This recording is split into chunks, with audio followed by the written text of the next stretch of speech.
Olá, eu sou a Nina e estou aqui para vos apresentar mais um vídeo de literacia em saúde da Wise Life. Neste vídeo iremos abordar o tema alimentação e diabetes, sendo que a alimentação é um dos pontos essenciais no tratamento desta doença. E para nos esclarecer sobre todas as dúvidas que temos sobre nutrição, temos connosco a Tânia Martins, médica de família com competências em nutrição clínica. Tânia, bem-vinda. Olá. Podemos então começar esta conversa falando sobre alimentação e diabetes, qual a relação? Sim, então a alimentação é a fonte da glicose, que é o açúcar que no fundo é a energia que fornece energia às nossas células. Para essa energia, para o açúcar chegar até às células do nosso organismo, nós precisamos de insulina. E na diabetes o que acontece é que a função de insulina ou a quantidade de insulina está alterada e havendo o risco, e efetivamente o que acontece é que o açúcar não chega às células e os níveis de açúcar sanguíneo aumentam. Isso é o que acontece na diabetes e por isso é que existe uma relação tão estreita entre a alimentação e a diabetes. Sendo a alimentação assim tão importante na diabetes, também é igualmente importante para o paciente com diabetes saber interpretar os rótulos da comida que compra. Sim, isso é sem dúvida um aspecto-chave no controle da diabetes, é saber como comprar ou que alimentos comprar com base na informação nutricional. O rótulo dos alimentos, ou melhor, nem todos os alimentos têm rótulos, sobretudo se estivermos a falar de frescos e produtos a granel, mas se estivermos a falar dos produtos que compramos em embalagens, à partida todos terão rótulos. Sobretudo se fizerem alegações de saúde ou alegações nutricionais, quando dizem, por exemplo, que aquele alimento é muito rico em cálcio ou que melhora o colesterol e isto, no fundo, obriga a que haja um rótulo que permita justificar esta alegação. Quando nós lemos o rótulo, existem imensas informações naquele rótulo. O mais importante é a lista de ingredientes, onde temos os ingredientes, os alergénios, os aditivos, mas sobretudo na decisão relativamente à compra de cada um dos alimentos, quando nós queremos decidir entre um e outro, o mais importante é a informação nutricional que existe naquela tabela que todos nós conhecemos. Pronto, as tabelas de rótulos podem ser muito simples ou então podem ser muito completas, dependendo dos rótulos e dos alimentos. Se forem alimentos muito simples, também terão rótulos simples, mas que tenham pelo menos os macronutrientes, que são os hidratos de carbono, as proteínas, os lípidos, que são as gorduras. Habitualmente também tem a quantidade de sal, que é uma coisa com que nos preocupamos muito atualmente. E eventualmente a discriminação entre o tipo de gorduras e o tipo de hidratos de carbono, idealmente o açúcar, que também é aquele ingrediente que nós andamos sempre à procura, qual é a quantidade de açúcar que aquele alimento tem. Portanto, se nós formos ver uma tabela nutricional, como por exemplo a que está à esquerda, é uma tabela nutricional mais completa, discrimina o tipo de gorduras, em gorduras saturadas, gorduras trans, que habitualmente são as gorduras mais nefastas para a saúde, portanto nós queremos que tenha o mínimo de quantidade destas gorduras saturadas. Depois também existem formas, mesmo não sabendo ou não vendo um rótulo, de saber distinguir gorduras saturadas de gorduras insaturadas ou poliinsaturadas, que são mais saudáveis, como por exemplo o azeite. Se nós, por exemplo, olharmos para uma gordura em meio ambiente e observarmos o estado daquela gordura, se for em estado sólido, como por exemplo o óleo de coco, que está muito na moda e que à partida todos nós, ou a maior parte da população até acha que é uma gordura saudável, só o facto de estar em estado sólido já nos indica que é uma gordura saturada e que faz mal à saúde, assim como por exemplo a margarina, todos habitualmente as gorduras tropicais são saturadas, portanto margarinas, manteigas, aveia, portanto todas elas em estado sólido em meio ambiente, então se estiverem frio ficam mesmo muito duras. Pelo contrário, as gorduras boas para a saúde são aquelas que permanecem em estado líquido mesmo em temperaturas frias, como por exemplo o azeite, que é uma das melhores gorduras que temos na nossa alimentação.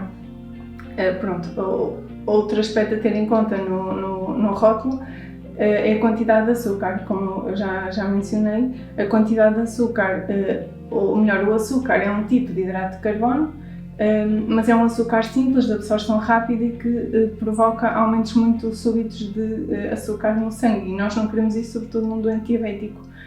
Portanto, o objetivo na leitura de um rótulo, sobretudo para as pessoas com diabetes, é saber distinguir qual deles tem menos hidratos de carbono, embora os hidratos de carbono não devam ser evitados pelos doentes diabéticos, eles têm as mesmas necessidades energéticas da população em geral, mas preferir aqueles que têm menos açúcar simples.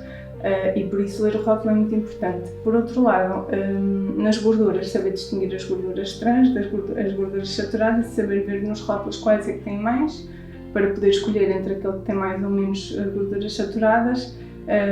A quantidade de fibra também é muito importante na leitura dos rótulos. Isto porquê? Porque a fibra tem propriedades que ajudam muito na regularização do metabolismo, nomeadamente na diminuir a absorção de gordura no intestino, dá uma sensação de saciedade mais prolongada, portanto a pessoa vai ter menos fome e eventualmente tem alimentos que são saudáveis, frutas, legumes. A partir de uma dieta rica em fibra ou alimentos ricos em fibra também são mais saudáveis. Pronto, relativamente ao sódio, os rótulos podem conter informação relativamente à quantidade de sal, e podem referir-se a sódio ou sal. Habitualmente em Portugal referem-se mais ao sal, e o que nós queremos é que tenha habitualmente uma quantidade de sal inferior a 1 grama por 100 gramas de produto. Isto é uma coisa que se vai treinando. Ler rótulos inicialmente pode parecer muito complicado, mas comparando os rótulos nós facilmente conseguimos perceber qual é o alimento mais saudável, e depois isto é um exercício que se vai fazendo no dia a dia e que depois se torna muito fácil e até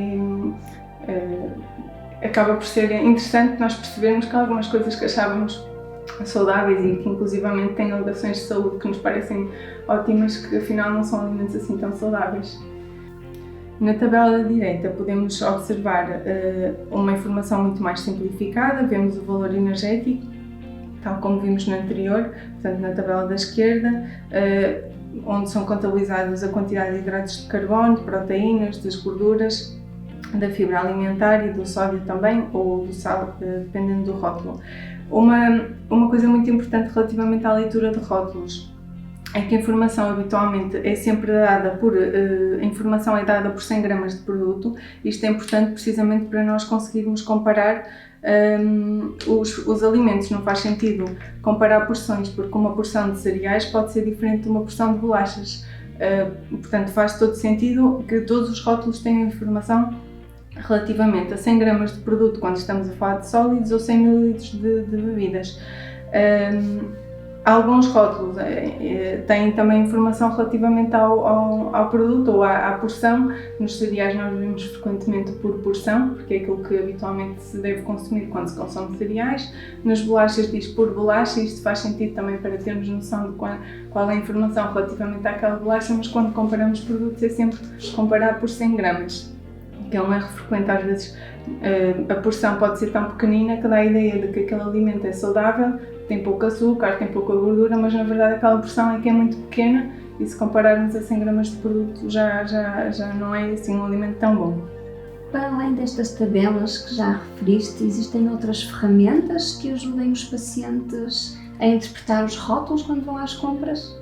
Sim, existem ferramentas, como a que estamos a ver agora, que nos permite categorizar os alimentos com alto nível de gordura, médio, baixo, isto também relativamente à gordura saturada, aos açúcares e ao sal. Por exemplo, se nós estivermos a ver um rótulo de um alimento no supermercado e verificarmos que tem mais de 17,5 gramas por 100 gramas de produto de gordura, portanto tem mais de 17,5 gramas de gordura naquele alimento, à partida consideramos que é um alimento com um elevado nível de gordura e não será assim tão bom. Isto também relativamente a todos os outros, como eu já disse, a gordura saturada, os açúcares e o sal, que são assim o nosso principal foco quando avaliamos um alimento no supermercado e que merece a nossa atenção. E estas ferramentas os pacientes podem trazer com eles e no supermercado sim, podem ter, usá-las. Exatamente, podem ter uma etiqueta impressa, uma para produtos sólidos, outra para bebidas, que também existe, e andar com ela na carteira. Sim, é muito útil.